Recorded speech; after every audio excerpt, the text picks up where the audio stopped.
చంద్రబాబు నాయుడు గారిని సూటిగా ఈ ప్రశ్న అడుగుతా ఉన్నాను. ఎందుకు ఇన్ని ఆంక్షలు పెట్టాలి? ఎందుకు పోలీసులు ఎక్కడ పడితే అక్కడ పెట్టి ప్రోగ్రాంకి ఎవరు రాకూడదు అని చెప్పి ఆదేశాలు జారీ చేసి, ఎందుకు వచ్చిన వాళ్ళందరి మీద కూడా ఎక్కడికక్కడ కట్టడి చేసే కార్యక్రమం ఎందుకు చేయాల్సి వచ్చింది? చంద్రబాబు గారు నోట్లో నుంచి ఇటువంటి మాటలు వచ్చినాయి కాబట్టే ఎన్ని అడ్డంకులు క్రియేట్ చేసినా ప్రజల్లోనూ కార్యకర్తల్లోనూ ఒక విప్లవం వచ్చింది. నిన్న ప్రోగ్రాం ఎలా జరిగింది అన్నదానికి నేను చెప్పాల్సిన పనిలా బహుశా నాకన్నా కూడా మీ అందరికీ కూడా ఎక్కువ అవగాహనే ఉంటుంది. కానీ ఒక ప్రతిపక్ష నాయకుడు ప్రజలను కలవడానికి వెళ్ళినప్పుడు కానీ, లేదా పార్టీ నాయకులను పరామర్శించడానికి వెళ్ళినప్పుడు కానీ ఎందుకు ఇలాంటి ఆంక్షలు విధించాలని అడుగుతా ఉన్నా. మొన్న పొగాకు రైతులకు సంబంధించి పొదిలి వెళ్తే నిజంగా అక్కడ కూడా ఆశ్చర్యం కలిగించే విషయం, పొగాకు రైతులు అష్ట కష్టాలు పడతా ఉన్నారు. పండించిన పంటకు గిట్టుబాటు ధర రావడం లేదు. అలాంటి నేపథ్యంలో 2 ఆత్మహత్యలు జరిగాయి పరుచూరు, కొండేపిలో. ఇలాంటి పరిస్థితుల మధ్య అక్కడ జరుగుతూ ఉన్న పరిస్థితుల మధ్య రైతులకు సంఘీభావంగా ప్రతిపక్ష నాయకుడు అక్కడికి వెళ్తే ఆ కార్యక్రమంలో ప్రజలు పెద్ద ఎత్తున పాల్గొంటే దాదాపుగా 40,000 పైచిలకు మంది ఆ కార్యక్రమంలో పాల్గొంటూ ఆ ప్రోగ్రాం జరుగుతూ ఉన్నప్పుడు 40 మందే ఎంచినా కూడా అంతకన్నా ఎక్కువ మంది కూడా కనపడరు. 40 మందితో నువ్వు 40,000 మంది జరిగే ప్రోగ్రాం మీద రాళ్ళు వేయాలని ప్రయత్నం చేస్తావు. ఆశ్చర్యం కలిగించే విషయం అది. ఏం జరుగుతూ ఉంది? రైతుల సమస్యలు హైలైట్ కాకూడదా? రైతుల సమస్యల తరపున రైతుల తరపున మాట్లాడకూడదా? రైతులకు సంఘీభావంగా ఎవరు వెళ్ళకూడదా? రైతుల సమస్యలు అనేటివి ఎవరు పట్టించుకోకూడదా? 40,000 మంది రైతులు పాల్గొన్న కార్యక్రమంలో 40 మంది చేత నువ్వు డిస్టర్బ్ చేయాలని ప్రయత్నం చేస్తావు. ప్రయత్నం చేసి ఇంకా ప్రజలు సమన్వయం పాటించారు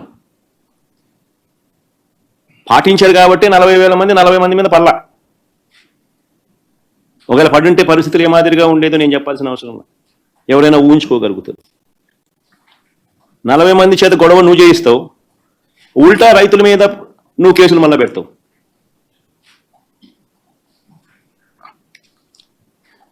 నేను అడుగుతా ఉన్నా చంద్రబాబు నాయుడు గారిని, ఎందుకు ఇంత భయపడతా ఉన్నావు? ఎందుకు ఇంత అసహనం అని అడుగుతా ఉన్నా చంద్రబాబు నాయుడు. ఈరోజు రాష్ట్రంలో ఏ పంటకు గిట్టుబాటు ధర రాని పరిస్థితిలో రైతు ఈరోజు వ్యవసాయం చేస్తా ఉన్నాడు. వరి కొనుగోళ్లకు సంబంధించి రైతు 300 రూపాయలు తక్కువ రేటుకు ధాన్యం మొన్న అమ్ముకోవాల్సిన పరిస్థితి దళారులకు చంద్రబాబు నాయుడు గారి పుణ్యాన.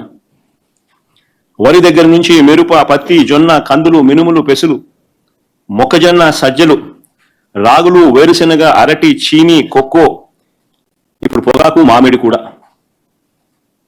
ప్రతి పంట కూడా ఏ పంటకు కనీస మద్దతు ధర రావడంలా.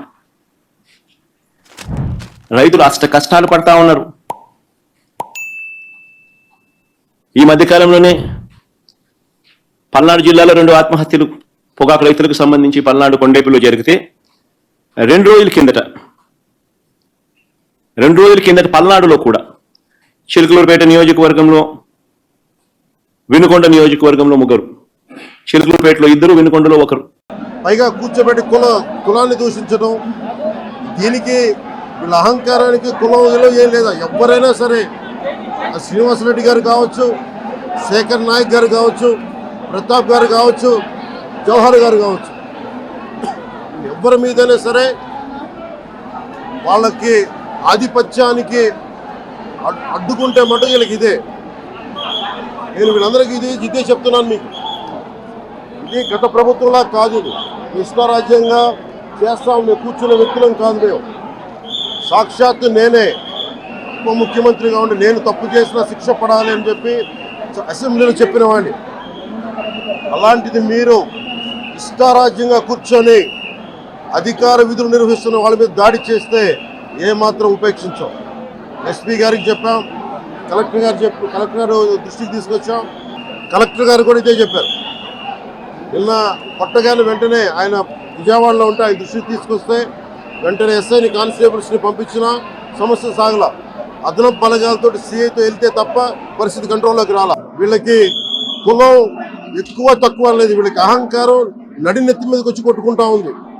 అహంకారం తీస్తాం, తోలు తీసి కింద కూర్చోబెడతాం. మీకు ఒళ్ళు ఒక్కొక్కళ్ళకి మీకు ఎక్కడెక్కడ ఉన్నాయో తెలియట్లా. మీకు అహంకారాలు పెరిగిపోయినాయి. మీకు ఆధిపత్యపు అహంకారంతో అధికారుల మీద దాడి చేస్తే మిమ్మల్ని ఎలా తీసుకెళ్లాలో, ఎలాంటి శిక్ష పడాలో మీకు ఖచ్చితంగా చేసి పెడతాం. మీకు ఇష్టారాజ్యంగా చేయకండి. అహంకారంతో నడినెత్తి మీద కళ్ళు నెత్తికెక్కాయి. మీకు ఈ ప్రభుత్వం చాలా త్రికరణ శుద్ధిగా అందరం కూర్చొని మేము కలిసికట్టుగా ఉన్నాం. ఇక్కడ ఇది కూటమి ప్రభుత్వం, ఇది వైసీపీ ప్రభుత్వం కాదు. ఇది ఇష్టారాజ్యంగా మీరు చేస్తారంటే కామ్గా కూర్చునే ప్రభుత్వం కాదు. మీకు ఎలా చేస్తే, ఎలా నియంత్రిస్తే మీకు కిందకు వస్తారు మేము చేస్తాం. మీరు గాల్లో విహరిస్తూ ఉన్నారు. 11 సీట్లు వచ్చిన ఇంకా గాల్లో విహరిస్తున్నారు. మొత్తం మీకు ఎలా కిందకి దించాలో మాకు బాగా తెలుసు, చేసి చూపిస్తాం. ఇదే కాదు, ఈ సందర్భంగా ఏ నాయకులకైనా సరే అధికారుల మీద దాడి చేసినా, అధికారులు విధులు నిర్వహిస్తుంటే అడ్డుకున్నా చాలా కఠినమైన చర్యలు ఉంటాయి.